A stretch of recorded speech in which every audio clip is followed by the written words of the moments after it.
Thanks. Hi, everyone. Michelle Grimolia here, the CEO of Woodland Pond. Today is Tuesday, April 20th, 2021, and this is my normal broadcast for a Tuesday. So before I get into sort of an update in terms of where we are with COVID on campus, I just want to remind everyone that lives in independent living that starting tomorrow, we will actually be resuming having you attend different things in the PAC. I don't know if you saw on your calendars, but you are able to actually attend the management Q&A in person. It is a sign up required because we have a limit of 30 people, but if you'd like to join us in person tomorrow for the management Q&A at 1:30, we would love to have you. So people can actually ask us questions while we're there. Then also next week, concierge asked me to remind you that same thing, you can actually sign up for the resident association meeting to attend in person in the PAC. So, certainly take advantage of that if you would like to. It's a great way to start to engage with your neighbors again, and we would absolutely love to see you. So please do go ahead and do that.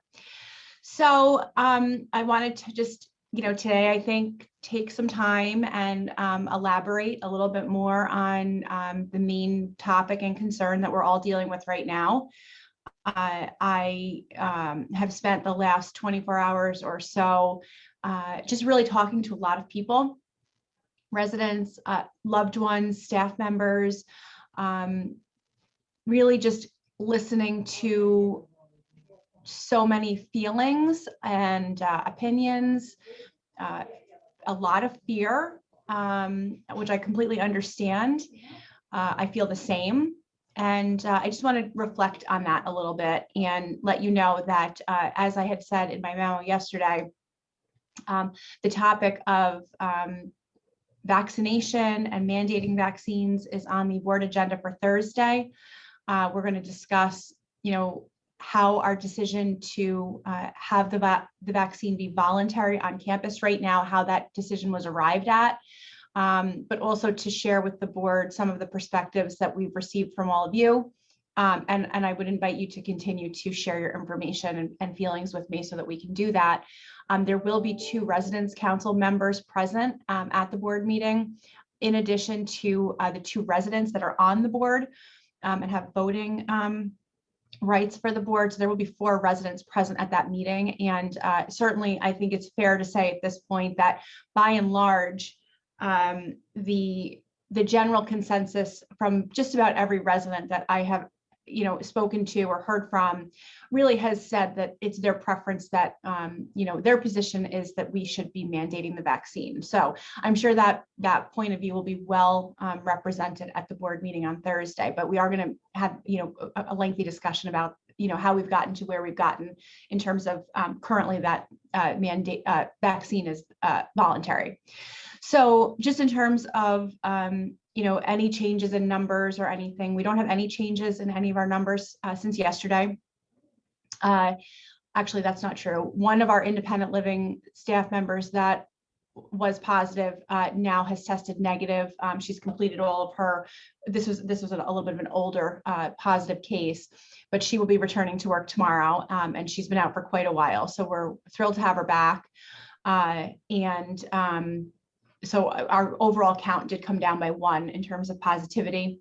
The resident that is in skilled nursing that is, doing quite poorly, she is, still in a declining state of health. I've been communicating quite a bit with her family. We're doing everything that we can to keep her comfortable, and that's our priority right now. And then in terms of additional symptomology in residents or staff that have tested positive, we do still have those 2 additional skilled nursing residents that have mild symptoms. The staff members at this point either have not had symptoms at all throughout the course of this, and they, obviously had tested positive as a result of our routine testing for COVID. there were a couple that had some mild symptoms, and then one that was a little bit more sick, and all of them are on the mend at this point. So we're at this point in time at 12 o'clock on Tuesday afternoon, we're stable to where we were yesterday. But obviously we're fearful. I think there's a lot of components to this, and more so than anything about this situation that is standing out to me is the fact that we have 8 breakthrough cases right now on campus. So we've got 8 cases where someone that is vaccinated has tested positive for COVID. So that would be considered to be a breakthrough case. And of those, 3 are truly symptomatic. That's very concerning to me because, we haven't had symptomatic residents on this campus or staff. Well, we've had some staff. We haven't had symptomatic residents on this campus yet, since COVID started. And so it's really a concern to me that, in a vaccinated population of residents, we've got 8 residents right now that are vaccinated and positive, and that some of them are truly sick. It's very concerning.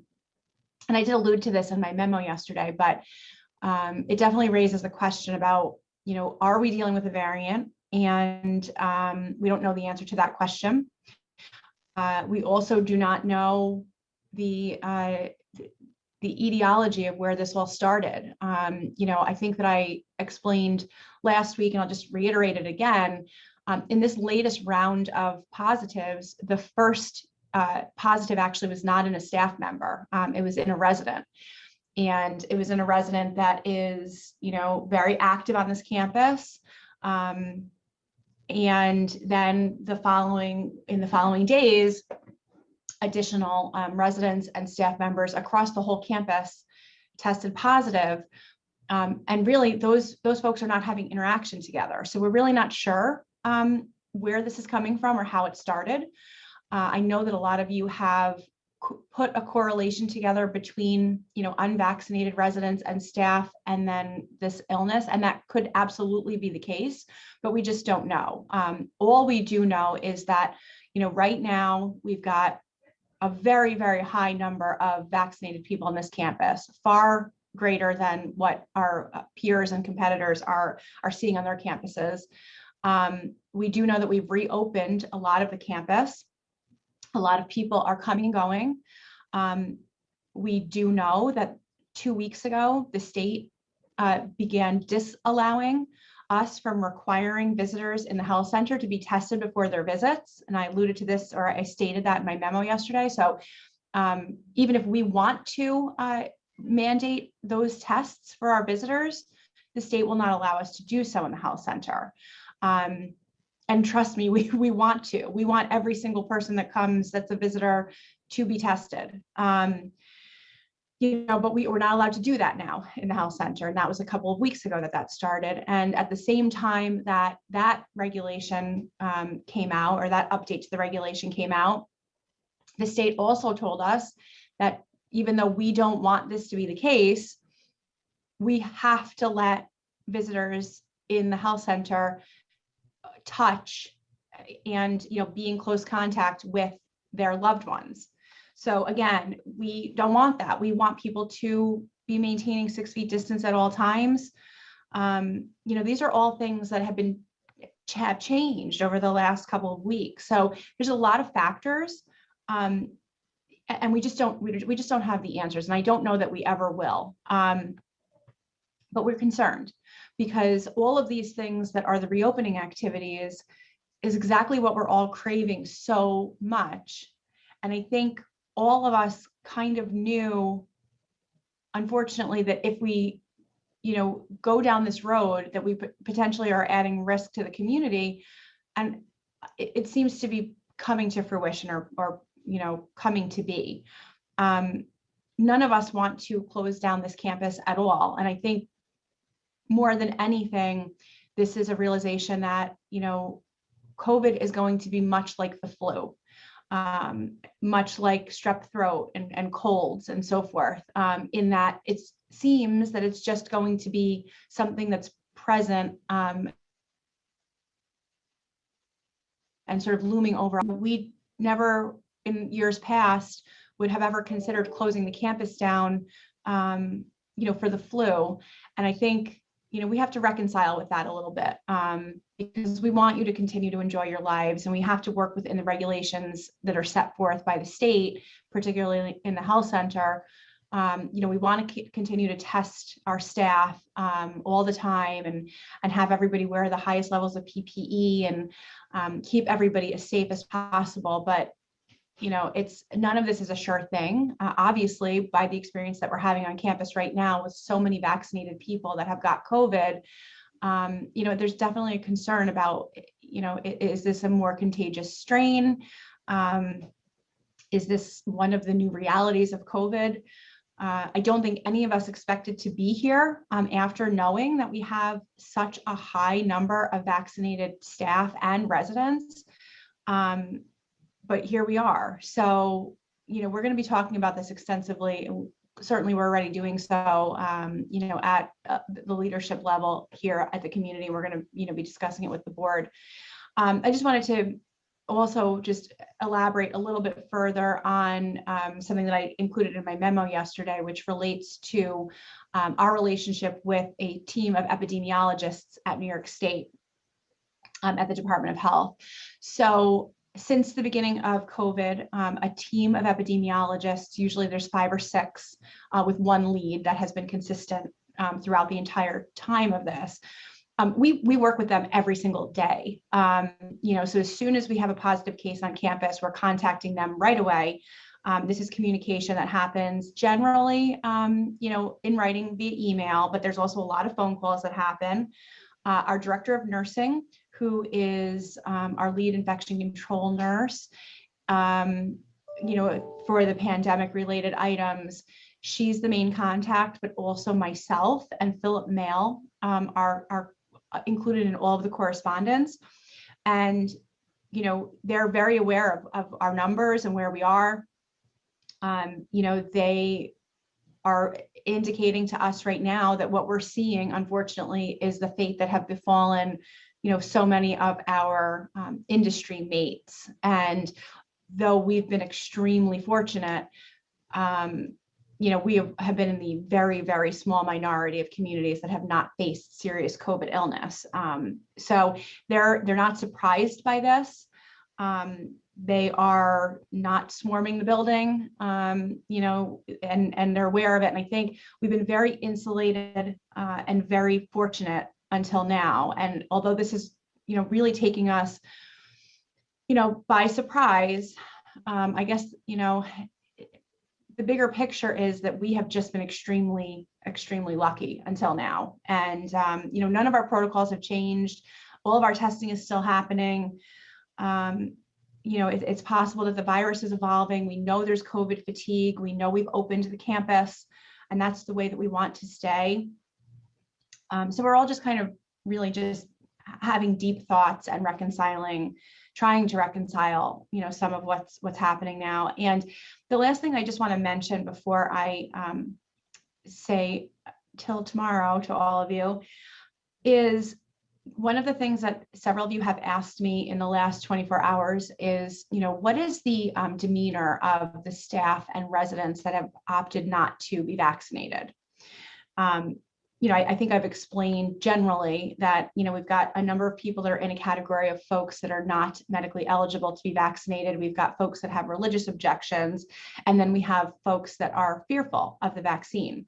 And I want to just explain or describe to you that typical staff member. So these are not cold people. These are not people that are making a decision lightly. These are people that have cried in my office because they feel a professional obligation to do everything that they can to keep everyone on this campus safe. Obviously, certainly they've chosen to work in a community that deals with, seniors and is care-based ultimately.